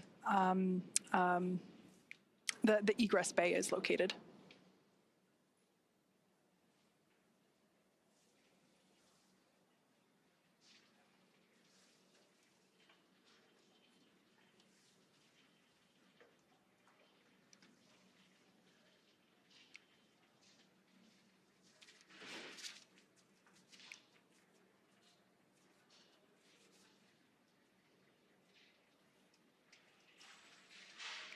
Yeah, so this is a great view there of the recovery team member that is responsible for placing the hoist straps and the rigging required to lift the the Dragon spacecraft out of the water, along with the recovery team members located in the fast boat, helping to provide the necessary light, as this is obviously a nighttime splashdown operation. We've done several of these before. As you can see there, the sea state is super calm, and I'm assuming really nice conditions to be working in right now. Over time, we can see the primary recovery vessel. This is our recovery vessel Shannon, named after, of course, Shannon Walker, who flew on Crew-11. She is the first female astronaut to fly in our Dragon spacecraft. So we have this vessel named after her. And we can see Shannon slowly but surely getting closer and closer to Dragon Endeavour as it patiently waits there in the glass-like water.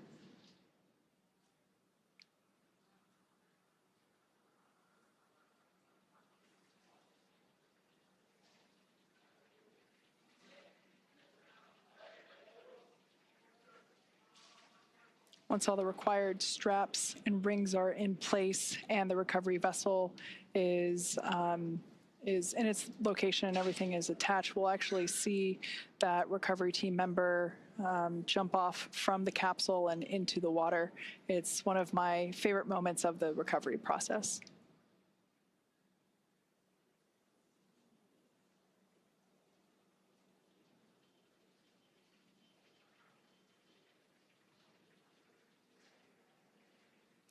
I think we might, yep, there they are. The dolphins are back to play. We now have a better view of them. I'm sure they're very intrigued by all the lights that are in the area here in the middle of the night in Southern California.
If you've just recently joined us, you're tuning in at a great time. We're in the final phases of the Crew-11 return to Earth. They had an on-time splashdown at 12:41 a.m. Pacific time, 3:41 a.m. Eastern time. And as you can see, recovery operations are proceeding very well. everything is going according to plan, or as we like to say around here, nominal. And we can see the recovery vessel continues to approach Dragon Endeavour, and the recovery team there on the vessel standing by as we await the hoist of the Dragon spacecraft onto the aft end of the vessel.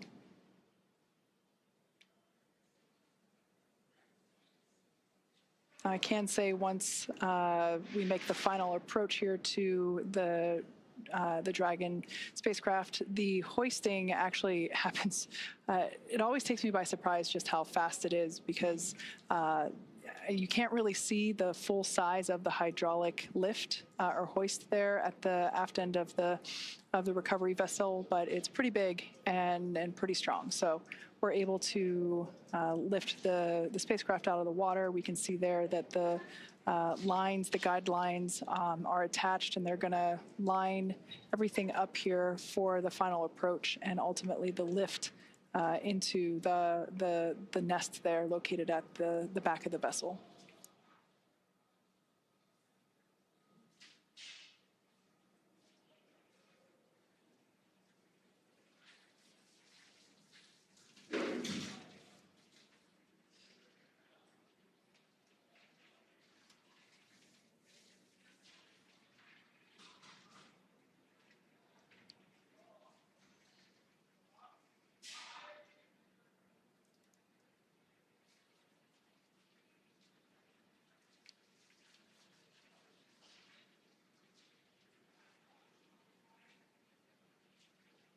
So we can see Dragon Endeavour, the gap is closing between Dragon Endeavour and our recovery vessel Shannon.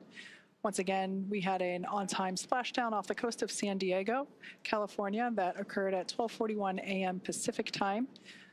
All 4 crew members of Crew-11 are still in our Dragon spacecraft. Moments ago, when the spacecraft was turned the other way, we could actually see Dragon SpaceX. Rigging complete. Approximately 5 minutes until capsule lift. Dragon copies. 5 minutes to lift.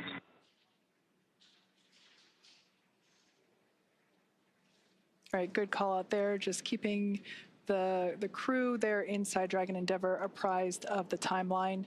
While there are windows, it is a little hard to see exactly everything that's going on outside of those windows at this point, as there is quite a bit of action as we have been following along. We can see now that the hydraulic lift has been extended into the initial lifting position, and this is the mechanism that will bring Dragon out of the water and onto the nest there at the back of the recovery vessel.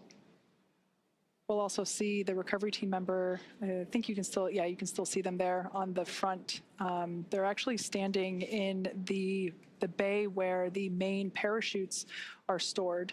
That's quite a large bay. Now they're climbing up to the top, and shortly we'll see them make some final adjustments and a final graceful flying departure from Dragon Endeavour.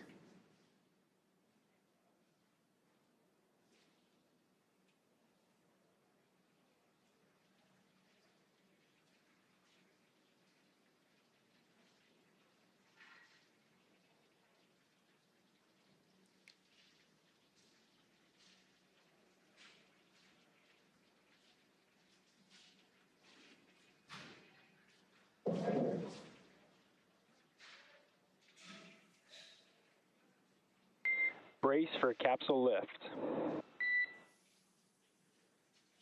Crew bracing.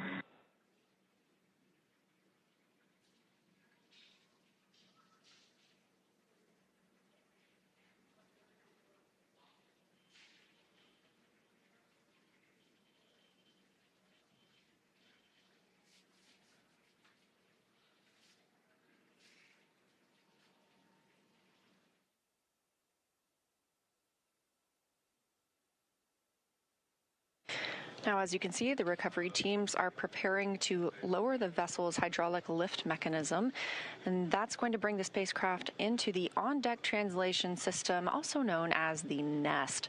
Dragon will remain in the nest during crew extraction and then for the journey back to port.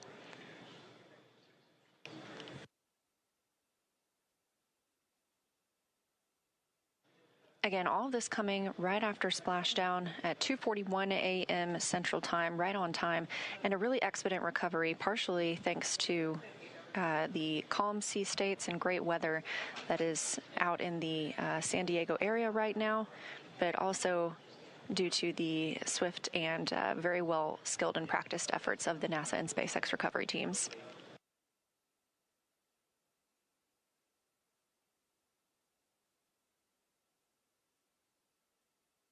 The spacecraft is now being lifted. It'll be set on the nest and centered.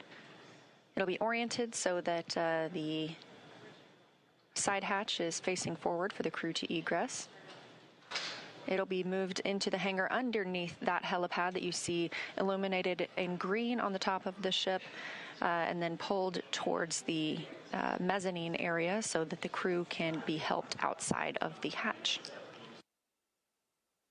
Once open, a SpaceX medical doctor will be the first to check in on Cardman. Fincke, Yui, and Platonov, our Crew-11 crew members, and see if they're ready for egress or exiting the vehicle. This is a standard procedure for all of our crew returns.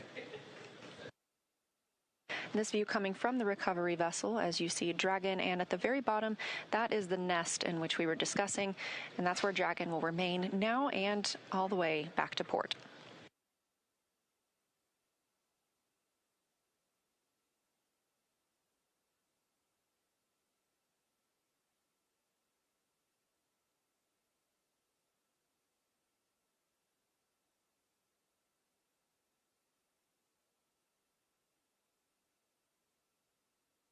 You can also see, facing forward, that is Dragon's side hatch we were discussing. This is the same hatch they used to enter the spacecraft on launch day in August.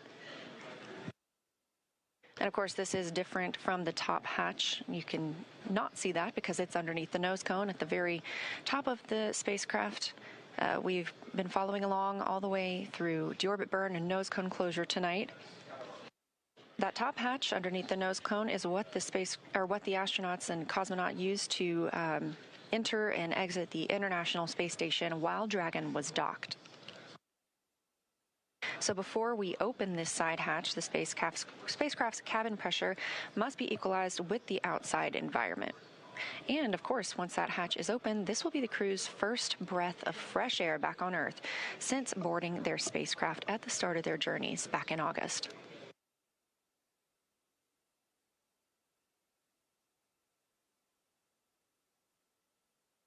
Again, a very by-the-book return for Crew-11 tonight. Everything nominal, as we often use, meaning it's normal and as planned and as expected. Splashdown happening at 2:41 a.m. Central. This swift recovery getting them on the boat. It's now 3:10 a.m. Central. Dragon SpaceX, welcome aboard the recovery vessel. Recovery personnel are completing their final checks and stand by for translation to the egress platform. Dragon copies. Now that voice speaking with the astronauts and cosmonaut on the Dragon spacecraft is still coming from the core in SpaceX Mission Control in Hawthorne, California. These team members are making sure that all thrusters are covered before they begin to maneuver the spacecraft toward that egress platform. We'll be standing by live the entire time.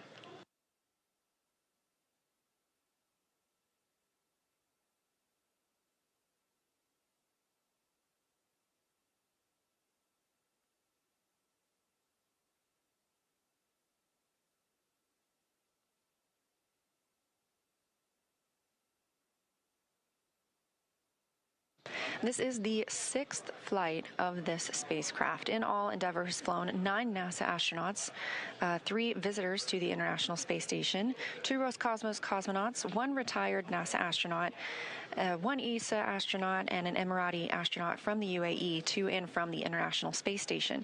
Again, this is the 6th mission for this Dragon spacecraft named Endeavour.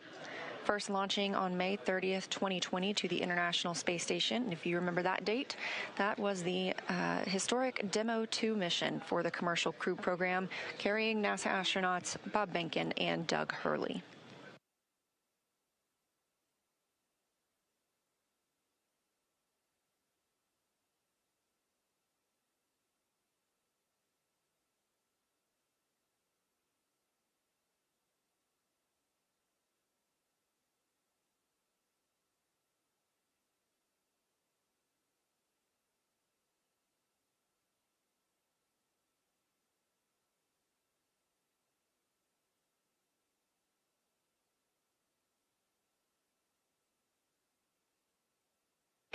What you're seeing here are SpaceX team members. They are preparing the vehicle to be moved to that egress platform, making sure everything is safe, that the rigging is properly attached. This is really the final ride on Dragon for these Crew-11 crew members. One short trip to this egress platform, and then they'll begin being assisted out of the spacecraft. Completely normal procedures for all of our returns.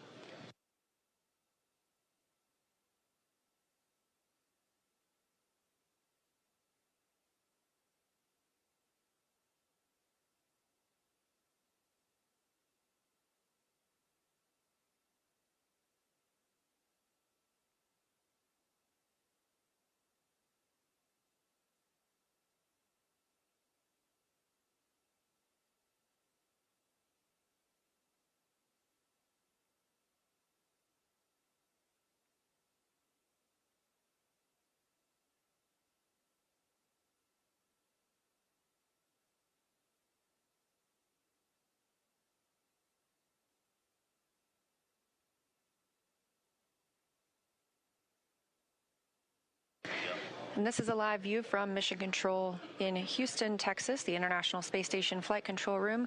We have some additional visitors beyond the usual flight controllers and flight directors that staff this room 24/7. In the center of your screen, you'll see NASA Administrator Jared Isaacman speaking with team members, specifically right now the Spartan flight controller. Isaacman is, of course, an accomplished astronaut himself, having flown on 2 missions aboard Dragon, so he is familiar with these procedures and what the crew might be experiencing right now.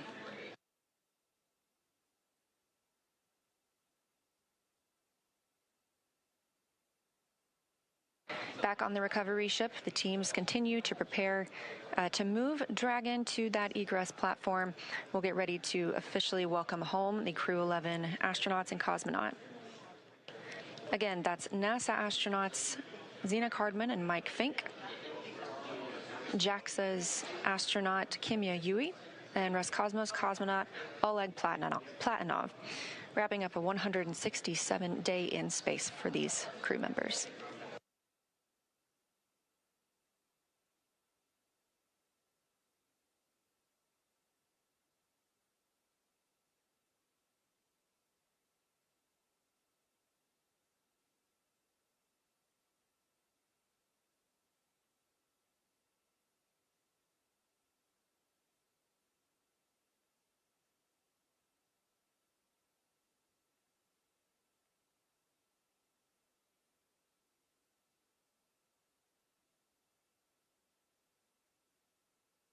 Again, if you're just joining us, thanks for tuning in. This is the live mission coverage of NASA's SpaceX Crew-11 mission returning from the International Space Station back to Earth.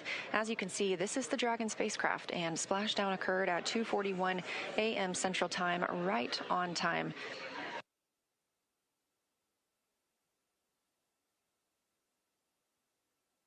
This crew undocked at 4:20 p.m. Central Time, so it was about a 9.5-hour ride from space back to Earth. They wrapped up 165 days aboard the International Space Station, 167 days in total for this mission. And we are seeing motion for Dragon. They are pulling it to the egress platform. It's a short distance, and this view coming from that platform itself. This will align it properly with the side hatch, where we will see the astronauts egress or exit the capsule. They will be assisted after being checked on by a medical doctor, and this is standard procedure for all of our returning crews.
We are getting confirmation that the spacecraft hatch is ready to be Dragon opened. SpaceX, Again, this will be the first time. Stand by for side hatch opening and egress.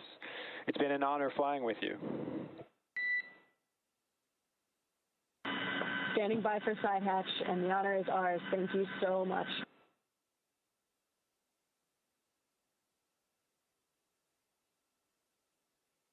Good words from the Corps in SpaceX Mission Control to the crew. Again, with this side hatch open, this is the first breath of fresh air that this crew has gotten in 167 days since their launch back in August.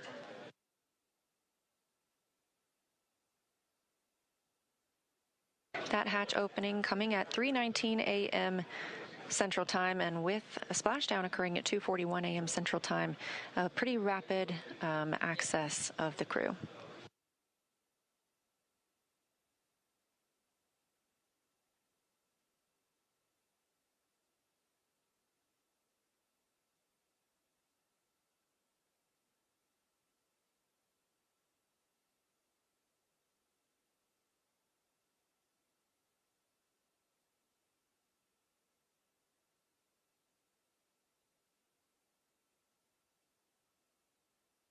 As previously discussed, the first team member to check on the crew is a SpaceX medical doctor, just giving them a once-over, making sure everyone's feeling all right and ready to exit the spacecraft. This is something we do with all crew members who return.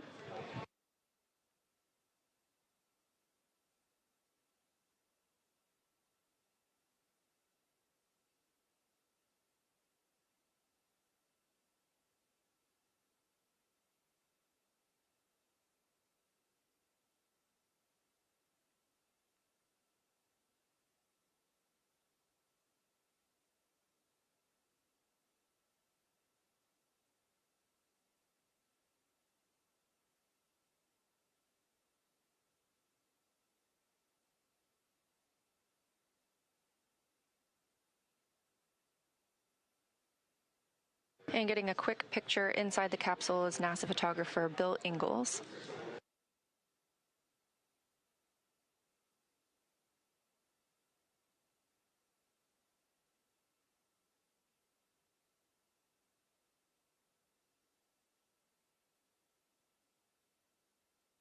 Hey, there's your live view inside Dragon Crew-11 back on Earth after 167 days in space.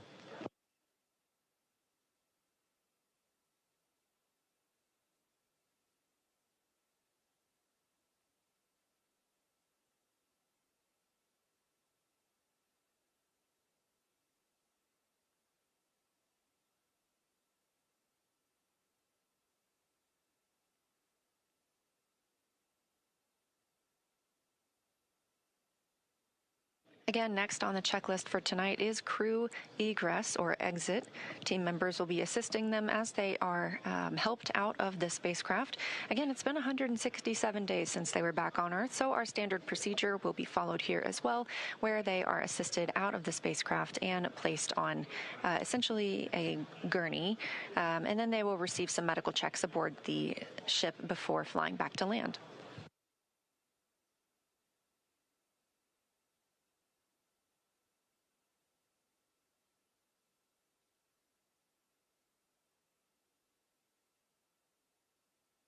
Team members inside the spacecraft from SpaceX's recovery team are helping remove some of those extra items that are in the spacecraft. You just saw the footrests being handed off. This will just make it easier for us to bring the crew out of the spacecraft.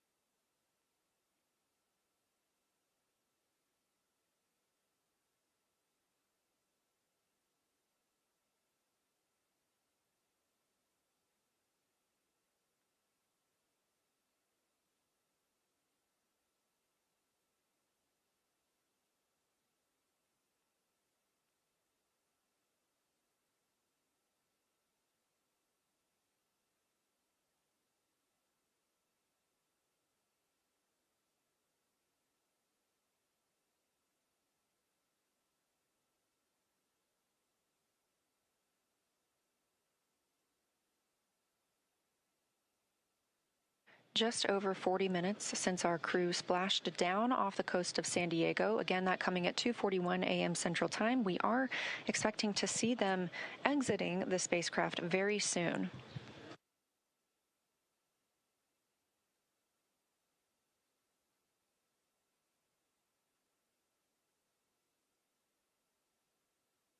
That's the chair the crew members will be helped into and moved back for their initial medical checks. Again, standard procedure for any returns on Dragon, as well as any of our crew members returning. If you've ever watched a crew return on a Soyuz spacecraft, we have a similar process where astronauts are carried from the capsule to waiting chairs and then carried again to a nearby medical tent.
Again, you're watching live coverage of Crew-11's mission and return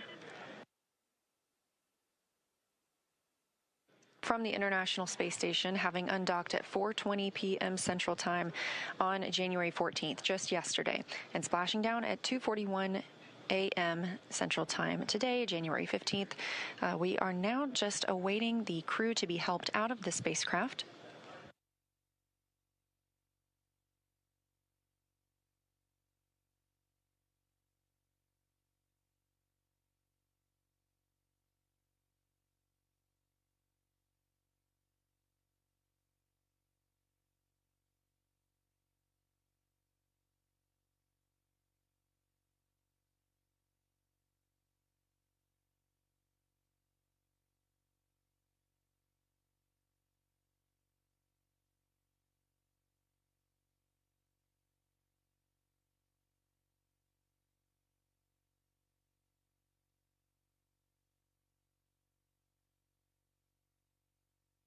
And it looks like our first crew member out of the spacecraft is NASA astronaut Mike Fincke.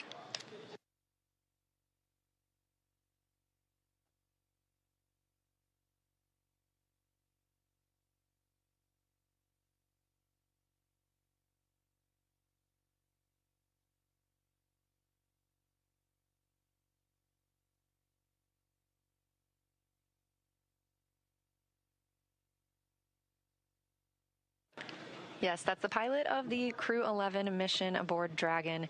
Fincke now being taken to those standard medical checks.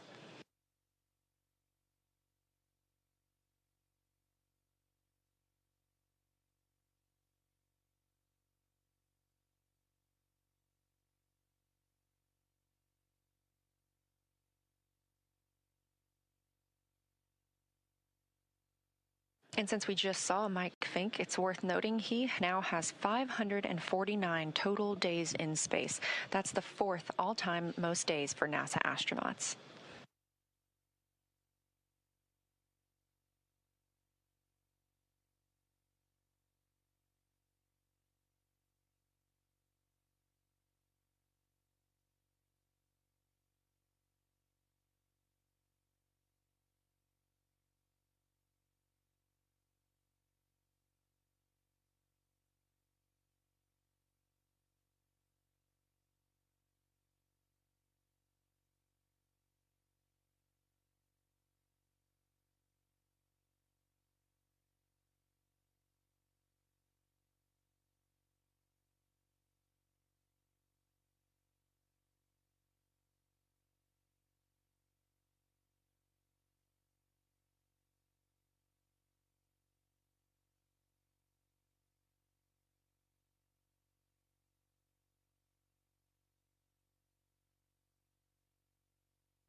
Standing by for our next crew member to exit the spacecraft.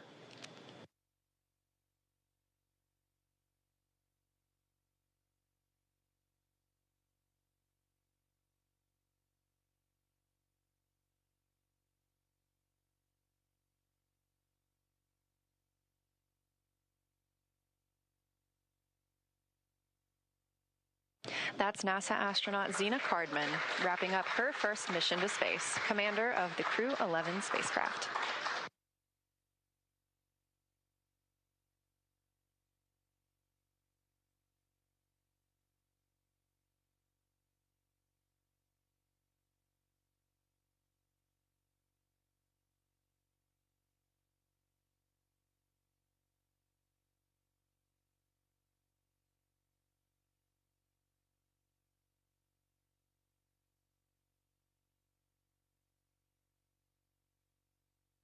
That's another footrest being handed out of the capsule, and we'll be standing by to see who is next to be brought out of the spacecraft. Again, you see them being helped onto these stretchers. They are being escorted back to their routine medical checks.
Our next crew member to exit the spacecraft is JAXA's astronaut Kimiya. Yui just reached the milestone of 300 days in space across 2 missions. You can see some cheering on the SpaceX recovery ship, and you can probably also hear a little bit of celebration here in Mission Control Houston as well. That's another foot restraint, or a foot rest, I should say, being brought out of the spacecraft, clearing the way for our final crew member to exit, and that will be Roscosmos cosmonaut Oleg Platonov.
And we see the fourth crew member of Crew-11 being helped from the vehicle now.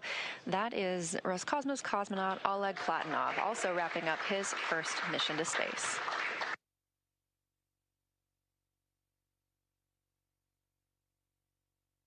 Now that NASA astronauts Zena Cardman and Mike Fincke, Kimiya of JAXA, and Roscosmos cosmonaut Oleg Platonov are safely back home on Earth and getting checked out by the medical teams, we're going to wrap up our live coverage of their return. This crew's journey concludes following a launch on August 1st, 2025, aboard a Falcon 9 rocket to the International Space Station. It was the fourth flight for Fincke, who now has 549 days in space, the second for Yui with 309 days in space, and the first flight for Cardman and Platonov, who now have 167 days in space. With their mission coming to an end, the crew began packing up their research and personal items for the return to Earth last week. The Soyuz MS-28 crew, including NASA astronaut Chris Williams and Roscosmos cosmonauts Sergei Kutsverchkov and Sergei Mikheyev, remain aboard the space station and will continue their mission through this summer. Crew-12 is currently scheduled to launch as soon as mid-February and will provide more information once that is available.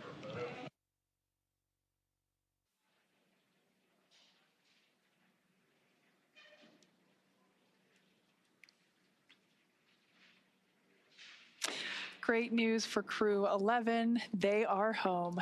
The journey back began yesterday, about 13 hours ago, when they closed the hatch to Dragon and undocked from the International Space Station at 12:29 p.m. Pacific, 3:29 p.m. Eastern.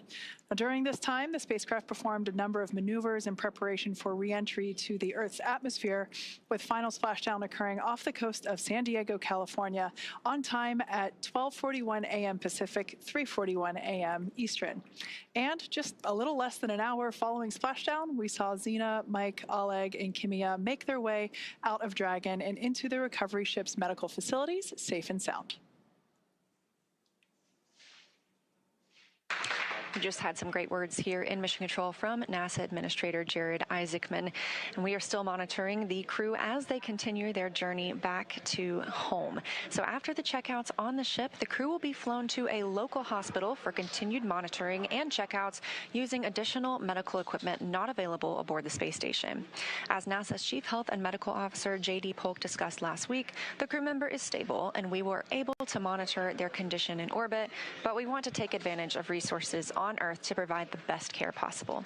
NASA maintains relationships with local hospitals to ensure readiness for any post-landing needs, and for this return, we are utilizing that option as part of our normal preparedness process. Afterwards, the crew members will take a NASA plane for the short flight back to Houston. They'll then be reunited with families to bring an end to this mission. Thank you, as always, for joining us for the coverage of Splashdown for Crew-11. Excuse me. Remember to follow SpaceX on X and NASA Online on social media for updates. Pardon me. Here we go. For updates for the very latest on crew and cargo flights to and from the International Space Station. That's it for us here at SpaceX Hawthorne. Go Dragon and go Crew-11. And we'll continue to share the progress of the crew on social media as they travel back home. We also have a post-splashdown news conference coming up at 2:45 a.m. Pacific time, 5:45 a.m. Eastern time, where leadership will share the latest updates as we conclude this mission. From all of us at NASA and SpaceX, it's been an honor. Thanks for joining, and welcome home, Crew-11.